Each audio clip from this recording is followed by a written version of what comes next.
Hi, everybody. It's absolutely wonderful to be back with you today. I'm talking about a really exciting topic on harnessing human capital in the era of digitization. So, to begin, when we talk about digitization, we're referring to the fourth industrial revolution. And really, this has been quite a buzzword for a very long time. With the COVID-19 pandemic, it has absolutely highlighted or augmented the need for the fourth industrial revolution. And more now than ever before, the fourth industrial revolution is something that we have to start thinking very quickly about in order to digitize our organizations and in order to become more efficient and in order to adapt to the changing needs of the environment and in order to survive. What the fourth industrial revolution is also doing is that it's increasing inequality. And I think for a moment we need to maybe stop and pause and think about this. What does it really mean? It could be defined as a winner takes all economy where highly skilled workers are rewarded with high pay while the rest are left out. So what happens to the rest of us, you and I, and the people that we support in organizations? Because the wealthy continue to get very wealthy. And as we can see from these stats, you'll see from between March to June, especially amidst the COVID-19 pandemic, where the need for fourth industrial revolution has been augmented, you will find here that companies such as Amazon, Microsoft, Facebook, Oracle, there has been a huge growth in terms of how these organizations has been performing. For example, Facebook has grown about 60% in the last 3 months. Amazon has grown about 40% in the last 3 months. So what we can start to see is that the wealthy and the billionaires and the people who own these high-tech organizations, these e-commerce driven organizations that are all aligned to 4IR seem to be doing really well. But at the same time, what's happening is we're finding that people are losing their jobs. Unemployment is much higher, poverty is much higher. So what is the fourth industrial revolution really doing, and what is its impact to the workplace? If we look at this in a nutshell, what it's really doing is it's allowing us or challenging us to become more innovative, to work much more smartly, more creatively. It's also enabling us to, work with machines. So the whole element around human and machine being able to come together to deliver something that is of tremendous value is becoming very important. There's also, as I mentioned before, huge technological transformation due to the rapid pace of technology. And Darwin once said, "It is not the strongest of the species that survives, nor the most intelligent that survives. It is the one that is most adaptable to change." So change has become the absolute norm. We're living in a world where change is a constant. And we need to learn to adapt to that change in order to survive and in order to move forward, or else we will be left behind. So organizations that did not think about digitizing in the past are the organizations today that have actually fallen back in the face of everything that we're experiencing right now. And those that have transformed and have become digital have actually moved forward in their business, even amidst this COVID-19 pandemic. So it's important to note from the slide, these are the things that are really happening in terms of the shifts that will be happening or has been happening in the workplace and what we will be seeing more of. So to dig deeper into this, really, let's start to take a look at job roles, because there's been such a focus on job roles. And when we normally think about the fourth industrial revolution, the first thing that comes to mind is job losses, retrenchment, people losing their jobs, increased unemployment. But really, if we really sit down and we really think about fourth industrial revolution, the majority of the jobs are actually not going away. They are merely evolving. So whilst a percentage of job roles will be lost as a result of digitization, the majority of the roles are merely changing. And if we start to look at how these roles are starting to evolve or change, there are three items that we need to focus on. So initially in the world of work, and quite prevalent in a lot of organizations today, we have what we call standard jobs. Your standard jobs usually are roles that perform using a very narrow skill set. It's usually roles where repetitive tasks needs to be performed. It's also roles that usually would be at risk for automation. These are the kinds of roles that whose functions machines would be able to replace. So those are your standard type of roles, typically your administrative, clerical type of roles. What's also being seen in organizations is that we're starting to see hybrid jobs. And when we look at hybrid jobs, these jobs use a combination of skill sets based on both the technical and soft skills. So say, for example, you have an IT consultant whose role requires him to have IT technology skills. But because he interfaces with clients, he needs to be able to have interpersonal skills or communication skills, and that's where the soft skills come in. Now, with the fourth industrial revolution, what is actually happening is that these type of job roles are starting to evolve into super jobs. And what that really means is that these super jobs actually combine work from multiple traditional jobs. And they actually use technology to broaden the scope of work, and it involves more complex set of technical and human skills. Now, some of the kinds of roles that we're starting to see or that are starting to emerge are roles that are typically aligned to the fourth industrial revolution. So these would be your type of roles that focus on things like artificial intelligence or robotics, where complex problem solving and critical thinking is required, because that demands a complex set of technical skills. But the human element is still very prevalent in these jobs, because the human element, if any, is absolutely required even amidst the fourth industrial revolution. That element of human traits is not being replaced just yet. So this slide is quite important because it looks at some of the emerging job roles that we alluded to a few minutes ago that are starting to emerge as a result of fourth industrial revolution. So previously or currently, we have job roles such as data entry clerks, postal service clerks, a typical administrative type of roles that are your declining roles. Where we're seeing about the range of about 75 million of those jobs. Almost double that number relates to now emerging roles that are playing in the space of the fourth industrial revolution. So this is where we're starting to see an emergence of big data specialists, of new technology specialists, of AI and machine learning specialists. So as you can see, just by looking at this diagram, that there's a big role that HR needs to play around being able to upskill individuals to have the right skills to take on these type of future job roles that are starting to emerge. An interesting stat is 85% of the jobs that will exist in 2030 has not even been invented as yet, right? So these roles are still yet to come, right? As you can see, there is a plethora of job roles that are starting to emerge, right? The paradox here is that organizations seem so quick to actually get rid of employees and retrench employees, but without really paying much attention to actually reskilling employees and upskilling employees to be able to develop the kinds of skill set that will be required very soon and into the future.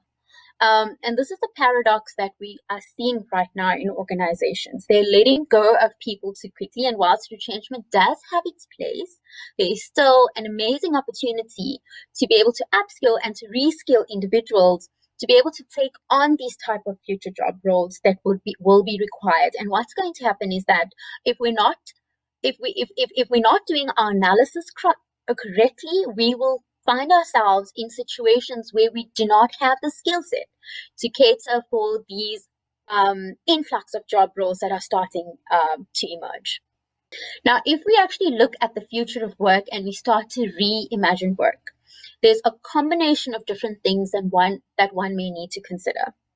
For example, just to give you an understanding of the kind of complexity that we're living within, we're working today within a multi-generational workforce. We're working with 5 different generations in a single workforce. So we've got an influx of graduates that are entering organizations, your Generation Zs, and they come with their own kind of thinking, their own kind of skill sets. You've got your millennials who want dynamic and rapid career progression, and then you've got your baby boomers, right? So there's a lot going on in terms of these these different generations and different kind of skill sets and different ways in which they operate in the organization and different needs that they have that the organization, business leaders, and HR would need to deal with. But there's actually an amazing opportunity that exists when we look at a multi-generational workforce. For example, being able to actually transfer skills from the older generation to the younger generation. Looking at, for example, your millennials or your Generation Zs who are very interested in creating social impact. How do we use them to be able to get into jobs where they are really driving meaning and purpose? That's very important for them. If you look at millennials, for example, they're looking for rapid career progression. So we need to think very carefully about these different generations, their varying needs, and how we could really work with them in a way that's really beneficial to the organization and in terms of aligning to the needs of the 4th Industrial Revolution. At the same time, we're working within a changing workforce. It's the gig economy that's starting to emerge. So you've got a range of contractors that are coming on board, a range of freelancers and independent workers. And so what you're really seeing is that you've got to also manage these different individuals, in different ways. You've got your multi-generational, probably permanent workers in your workforce, and then you've got your contractors and your freelancers, whom I called your gig workers, and they need to all still be managed. So how do we leverage off this, this changing workforce in a way that's really meaningful and impactful? Which means there's actually quite a bit of opportunity that exists, but really what are we doing with that opportunity is the big question. So then we look at how do we redesign job roles? So very quickly, organizations want to get rid of job roles. They say, okay, we're aligning to 4IR, we need to digitize, we need to advance, and the job roles will no longer exist. But not many of them are thinking about how do we actually redesign these job roles in a way that allows these roles to interact with machines. And that's where the human-machine interaction comes about. You still need the human to be able to take care of the machine and the needs of the machine. So how do we grow their skills and their capabilities to be able to do that? And really, in essence, what we're saying is we want to look at their job role and really understand the percentage of time that the machine would now occupy in that role. And say, for example, it's 40% of their existing role that would be now assumed by the machine. What we as organizations need to do, and as HR professionals and as business leaders need to do, is we need to ask ourselves the question, with the 40% of time that's being assumed by the machine, how can we now enable this individual to grow their skill set? And how could we allow them to be more creative? Because we are really looking to grow a whole lot of new skills that we don't have in terms of all these new and emerging job roles that are coming about as a result of the 4th Industrial Revolution. Really, what we're saying is, how do we learn how to maximize the benefit of both technology and human potential for improved productivity? So what I'm saying to you is, before you let go of employees, have that discussion and do that analysis to see how you can actually grow capabilities in your organization before you decide to let that skill set leave. And how do you empower that individual to acquire a whole range of new skills? So this is a critical discussion that we need to start having before we make big decisions in organizations, to understand how do we develop this kind of skills capability? So this is an interesting slide around, what do humans do best and what do machines do best? So very often we hear machines will be taking over human jobs. Yes, a percentage, in some instances, in jobs that are the standard jobs we talked about earlier with the repetitive tasks, probably 100% of the job role would be assumed by the machine, and we may need to think about whether we would retrench the person or whether we want to evolve that person's role into something different, into something more creative. In other cases, though, there would be that aspect of how do we look at interacting, of bringing together human and machine in a way that's really dynamic. So what we can definitely see is that there is a need for human intervention because humans are required to lead. I mean, that's why we have leadership in organizations. We need to improvise. We're there to create, to use our sense of judgment, to use our sense of empathy, because at this point, machines are not going to completely replace humans. I think we're going to be around for a very long time to come. But what machines are really good at doing is that they're really great at automating, refining, transacting, predicting, evolving. And so if you actually look at bringing the best to an organization or to a client, it's bringing together the human and the machine to be able to do something that is really profound, right? And this is what we need to figure out. So if we start to look at what are the skills actually required for the future, because we talked about a lot about the critical skills that are required as a result of the emergence of new job roles. And some of these skills relate to things like critical thinking. As an example, a role that involves deep analysis, probably in the AI or the analytics space, where critical thinking is required to perform that role. Creative thinking, for example, as we digitize, as we transform the organizations, we need to be more creative around how we work. We need to perhaps be more creative around the kinds of solutions that we may now have the time to think about in terms of how we show up with our clients, right? Because now we can focus more time on customer service because the machine is taking care of the other responsibilities. And as humans, we need to use our human abilities and our human traits to show up in a way that is more productive. Complex problem solving is definitely a critical skill. Resilience and adaptability. And I say this because there's so much of change that's happening in organizations. I mean, we talked about the changing workforce. We've talked about the multi-generational workforce. The COVID-19 pandemic has created a new type of workplace. The fourth industrial revolution is changing how we work. Job roles are evolving. People's roles are changing. So there's a lot of change going on, and it's taking place at a very fast pace. More than we can cope. So skills such as the ability to adapt to this change is very important. Being resilient. These are kinds of traits that we need to teach our employees and our leadership team around building these type of critical capabilities that's actually needed for us to step into the future and to be productive and successful. So what are the unique human capabilities? And these are capabilities that's absolutely needed right now, where at this point machines are unable to do this. Such traits would be imagination, curiosity, having that inquiring mind about things, being able to develop yourself, right? Because you're trying to create a whole range of new skills in the organization. So we're looking to have employees whom are interested in self-development and in progression and in career development. Emotional intelligence and empathy become so important as we interact with customers, with employees, especially for leadership. Because as you can imagine, the fourth industrial revolution is creating so much of change, so much of change. There's a lot of anxiety associated to that. There's a lot of fear that comes with that. And we need to have leaders that actually show support and show empathy, and leaders that are actually able to engage their employees to bring out the absolute best within them. So very importantly and very quickly, because we're running out of time, I'd like to look at leadership.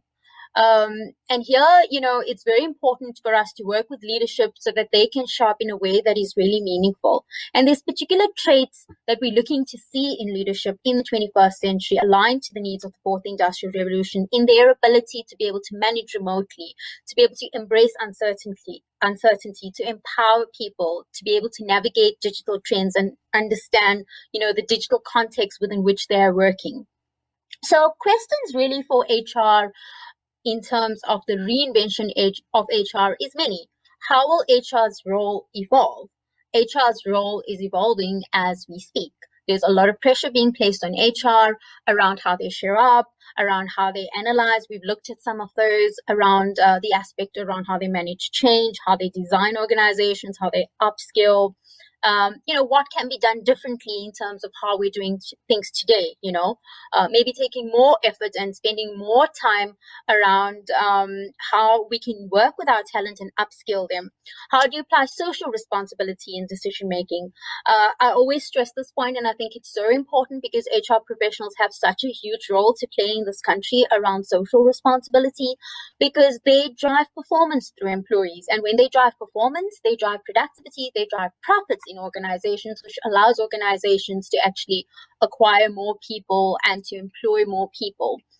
So that is a big question for HR around their role around social responsibility. And there's a number of immediate opportunities that exist. I'm going to leave you with that question because there's so much we talked about today, around leadership, around, reskilling, upskilling, around emerging new job roles, around the change that's happening, around analysis being done correctly, around retrenchment and so on. And that's a question I'm going to leave you with today. So thank you so much for having me here today, and all of the best. Thank you.